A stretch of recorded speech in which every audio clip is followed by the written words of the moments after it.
The silence of deep space pressed against the hull of the patrol vessel.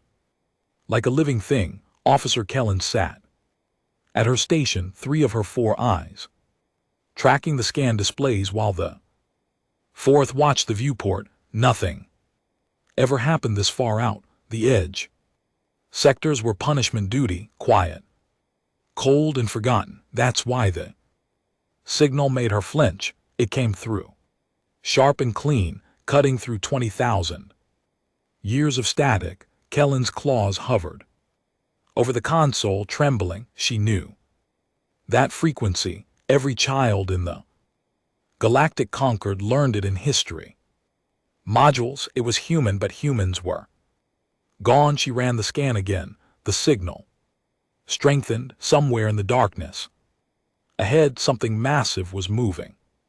Kellen's breathing quickened as the computer assembled the data. The shape that emerged on her screen didn't match any known vessel class. It was too large, too old. Its hull bore markings that predated the Concord itself. "Command, this is Patrol 79, she transmitted, her voice barely steady. "I have contact, unknown vessel, broadcasting on human frequencies." The response took minutes. When it came, the voice was tight with disbelief. "Repeat your last 79, human frequencies." "Command, I'm reading a vessel. Approximately 8 km in length. Hull composition matches pre-silence era. Construction, it's transmitting a repeating message. Stand by." Kellen didn't stand by. She couldn't. Her hands moved across the console, isolating the transmission. The message was simple. Series of numbers and symbols that her computer struggled to translate. Old Earth mathematics. Old Earth language. Words that hadn't been spoken aloud in 200 centuries. The translation finally appeared. "We remain." Her third heart skipped a beat. The humans had sacrificed themselves during the breach. War. Everyone knew the story. When the Devourers came, those nightmare things from the dark between galaxies, humanity threw themselves into the gap. They detonated their sun. They collapsed their own star system into a weapon so terrible it killed the enemy and themselves in the same instant of blinding light. The galaxy mourned them, built monuments, taught their children that humanity died so others could live. But if this ship was real, 79, fall back to rally point Theta. Do not approach the contact. Repeat, do not approach. Kellen's claws tightened on the controls. The massive ship hung in the darkness. Ahead, its surface scarred by unimaginable age. Lights flickered deep within its structure, faint like embers that refused to die. She should obey, should retreat, should let someone else make this discovery official. Instead, she whispered into the comm, "This is Patrol Officer Kellen of the Galactic Concord. If you can hear this, we receive your message. We remain too." For a long moment, nothing changed. Space held its breath. Then the ship responded, not with words, with light. The entire vessel blazed awake section by section until it burned against the void like a newborn star. Kellen's screens exploded with data, life signs. Thousands of them, power signatures that dwarfed anything the Concord had built in 5 centuries. And a new message transmitted in flawless galactic standard. Request docking clearance for diplomatic envoy. Humanity has returned. Kellen sat frozen, staring at words that rewrote everything she thought she knew about the universe. Behind her, alarms began to sound. Command was screaming through the comm. Other ships were jumping in, their captains demanding explanations she couldn't give. She looked at the ghost ship. No, not a ghost ship anymore, and understood with Terrible clarity, what was about to happen. The conquered had abandoned Earth.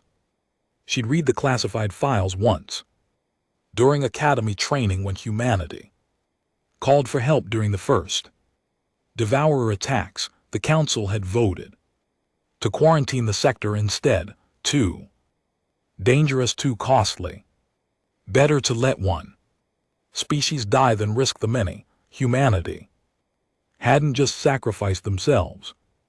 They'd been sacrificed, and now they were back. Officer Kellen, the voice on the comm, was different now, older, weighted with authority. You will maintain position and establish communication protocols. The Council is en route. Do not provoke, do not promise, do not. The human ship moved, not violently, almost gently. It drifted forward until it filled Kellen's entire viewport, close enough that she could see the names etched into its hull. Thousands of names. Me, every human who had ever lived, carved into metal that had survived the death of stars. A new message appeared on her screen. We do not seek war, Officer Kellen. We seek answers and perhaps understanding. She read those words 3 times before her shaking hand reached for the reply key. Whatever happened next would change the galaxy forever. The Council chamber had never been so quiet. Kellen stood at attention in the center of the vast circular room, surrounded by representatives from 47 species. Above her, holographic displays showed the human vessel, still waiting, still silent, still impossibly real. Hi. Counselor Vex spoke first, his voice carefully neutral. Officer Kellen, your initial report has been reviewed. We need absolute clarity. You are certain the vessel is crewed by living humans? Yes, Counselor. Bioscans confirmed it. Approximately 15,000 life signs, human baseline physiology with minor variations. They're alive. A ripple of sound moved through the chamber. Clicks, hums, whispers in a dozen languages. Vexith raised one clawed hand for silence. Minor variations. Kellen's throat felt dry. They've adapted, sir. Enhanced bone density, increased radiation resistance, modifications that suggest they've been living in difficult conditions for a very long time. Impossible, someone muttered from the upper galleries. The breach consumed everything. We detected the detonation. Earth star collapsed exactly as predicted. Then explain the ship, Kellen said, then immediately regretted her tone, but Vexith only gestured for her to continue. Sir, their vessel predates the silence, the hull materials, the design. It's from before the war. They left before the detonation. The silence that followed was suffocating. Finally, Counselor Emresh spoke, her voice thin with age. She was Vari, one of the few species old enough to remember that breach war firsthand. Some of them knew. Some of them saw what was coming and ran, not ran, Kellen said quietly. Survived. Vexatha's expression darkened. You overstep, officer, with respect. Sir, they sent a diplomatic envoy. Request. They could have attacked, could have broadcast their return across every comm channel in the galaxy. Instead, they asked permission to dock. They're following our protocols because they're planning something. A voice called out. Humans were always clever. This is a trick. Kellen felt anger flash through her chest. Or maybe they just want to talk about what? Vexith leaned forward, his eyes hard. What could they possibly want after 20,000 years? The question hung in the air until the chamber doors opened. A human walked in. Kel had seen images, of course. Every student studied the extinct species, but hollows and Historical files couldn't capture the presence of the real thing, the human. Was tall, taller than Kellen expected, with dark skin and eyes that seemed to catalog everything in a single glance. She wore no armor, no weapons, just a simple gray uniform marked with symbols Kellen didn't recognize. She walked to the center of the chamber like she owned it. "My name is Commander Asher Kent," she said in perfect galactic standard. Her voice carried without amplification. Clear and strong. "I represent the Eternal Fleet. We come in peace, but we do not come seeking forgiveness." Beak Seth found his voice first. "Commander Kent, on behalf of the Galactic Conquered, we welcome you, though I confess we have many questions. I imagine you do." Ashara's smile didn't reach her eyes. "You believed we were extinct. You mourned us, built monuments, taught your children that humanity burned itself to ashes saving the galaxy." She paused. "That's partially true, partially me's." Voice cracked. "We did sacrifice Earth. We did collapse our sun. The Devourers were real, and the weapon we built killed them." Ashara's hands clasped behind her back. "But we're not fools. Counselors, we saw the quarantine. We intercepted your transmissions. We knew you voted to abandon us." The chamber erupted. Denials, accusations, demands for proof. Asher stood motionless while chaos swirled around her, waiting. Vexith finally restored order with a sharp crack of his gavel. "Those were different times," he said carefully. "The Conquered faced an impossible choice. You faced a difficult choice." Asher corrected. "Impossible would have been what we faced, but we made our choice. We evacuated who we could, loaded them onto every ship that could fly. Generation vessels, colony arcs, science stations, anything with engines and life support." Her voice hardened. "And we ran not away. We ran deep into the dark places between spiral arms, into regions your charts still mark as unnavigable. We survived because we had to, because no one else would help us." Kaylin felt something crack in her chest. The history modules had never mentioned evacuation attempts, never mentioned humans asking for help. 20,000 years. Mash whispered, "You've been out there for 20,000 years, building, learning, adapting, remembering." Asher turned slowly, meeting the gaze of every counselor in turn. "We didn't come back for revenge, despite what you might fear. We came back because the galaxy is about to need us again." Vexith went very still. "Explain." "The Devourers weren't a single threat. They were scouts." Ashara's words fell like stones into deep water. "We've detected gravitational anomalies in 17 sectors, the same signatures we recorded before Earth died. Something's coming, counselors. Something bigger than last time, and when it arrives, the Conquered won't survive it alone. You expect us to believe. I expect you to scan the data we're transmitting." Ashera gestured, and holographic displays flickered to life throughout the chamber. Mathematical models, sensor readings, evidence that made several counselors gasp. "You have 6 months, maybe less. After that, everything you've built since the silence will start to die." Kellen watched the data scroll past, her mind's racing. "If this was real, why tell us?" Vexith demanded. "Why warn us at all?" Ashara's expression softened for the first time. "Because despite everything, humanity never stopped believing the galaxy was worth saving, even when the galaxy didn't believe in us." She turned toward the exit, then paused. "The question isn't whether you trust us, counselors. The question is whether you can afford Not two. The doors closed behind her, leaving the chamber in stunned silence.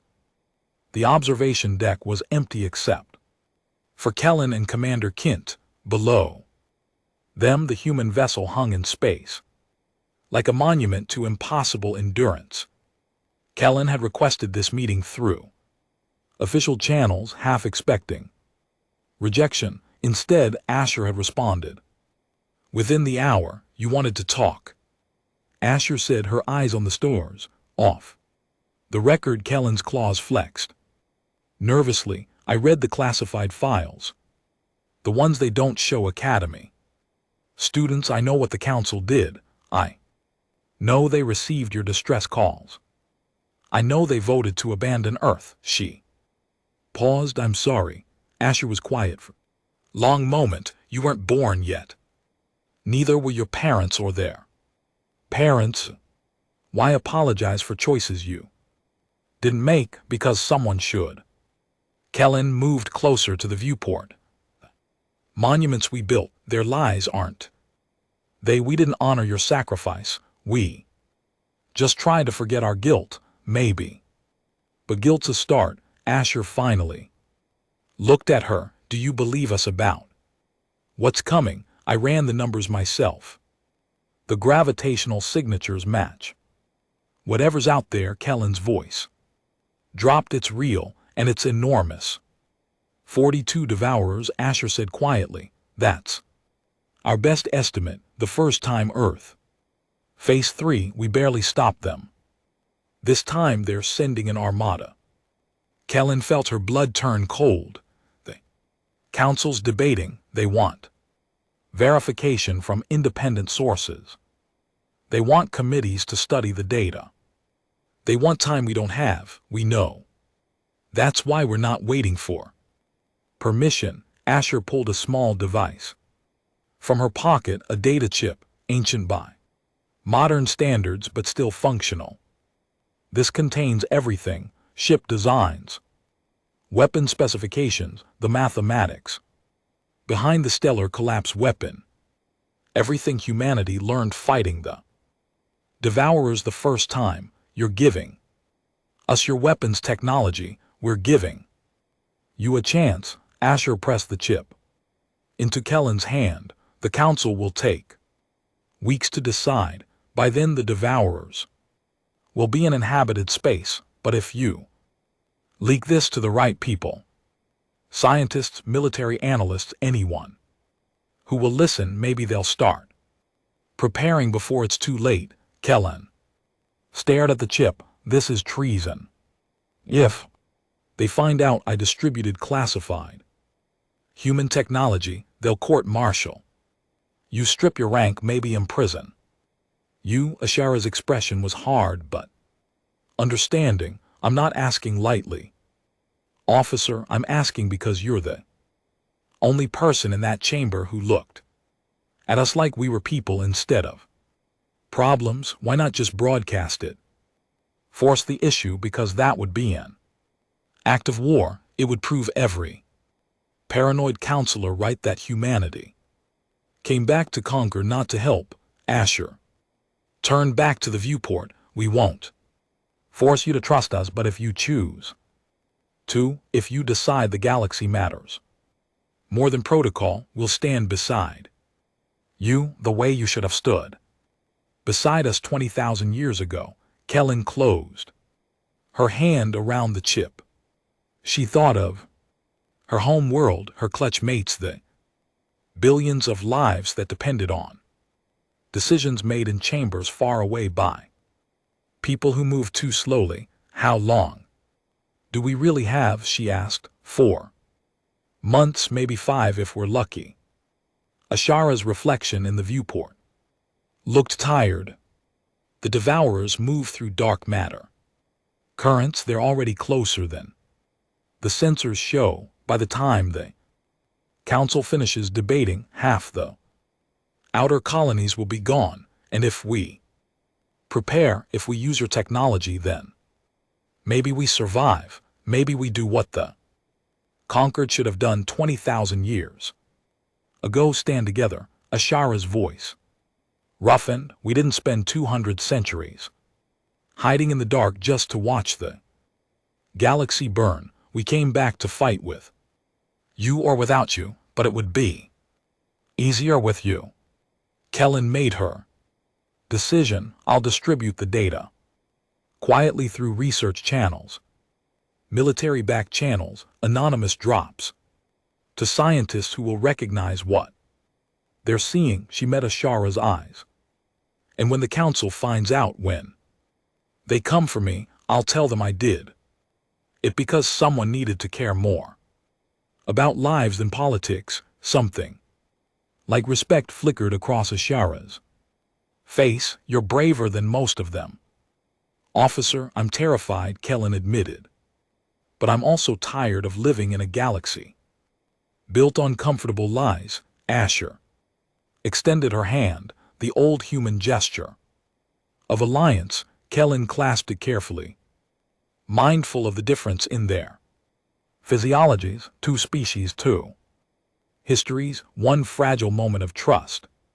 When this is over, Asher said, when we've stopped what's coming, the galaxy is going to have to reckon with its past, with what was done to Earth, with 20,000 years of survival we endured alone. What will humanity want? Justice, reparations, truth. Ashara's grip tightened slightly. Just truth. Let the next generation grow up knowing what really happened, not monuments to noble sacrifice, not stories of martyrs who smiled while burning. The real story, abandonment, survival, and the choice we're making now to help anyway. Kel nodded slowly. I can't promise the council will change, can't promise they'll ever admit what they did. Then we'll build something better than they council, something that doesn't sacrifice entire species when the choice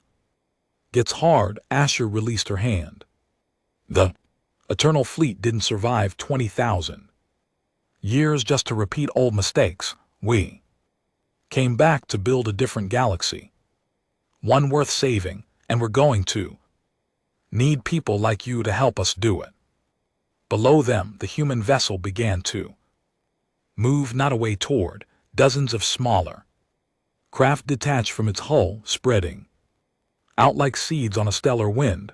Each one carried technology, knowledge, warnings. Each one represented humanity's refusal to let the galaxy die in ignorance. Kellen watched them go with the data chip warm in her palm. They're going to every inhabited system, aren't they? She asked. Everyone we can reach before the Devourers arrive. Asher smiled, genuinely this time fierce and determined. The council can debate all they want. Humanity's already chosen our side.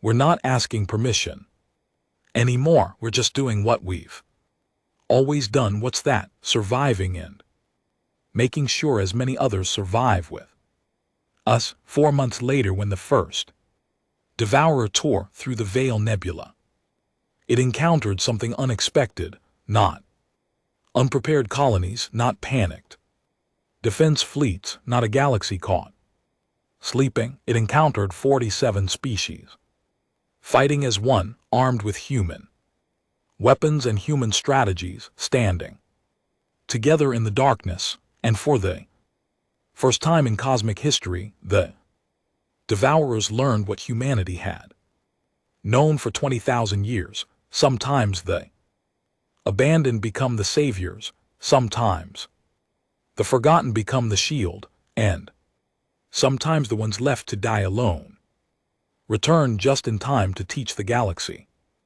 what survival really means.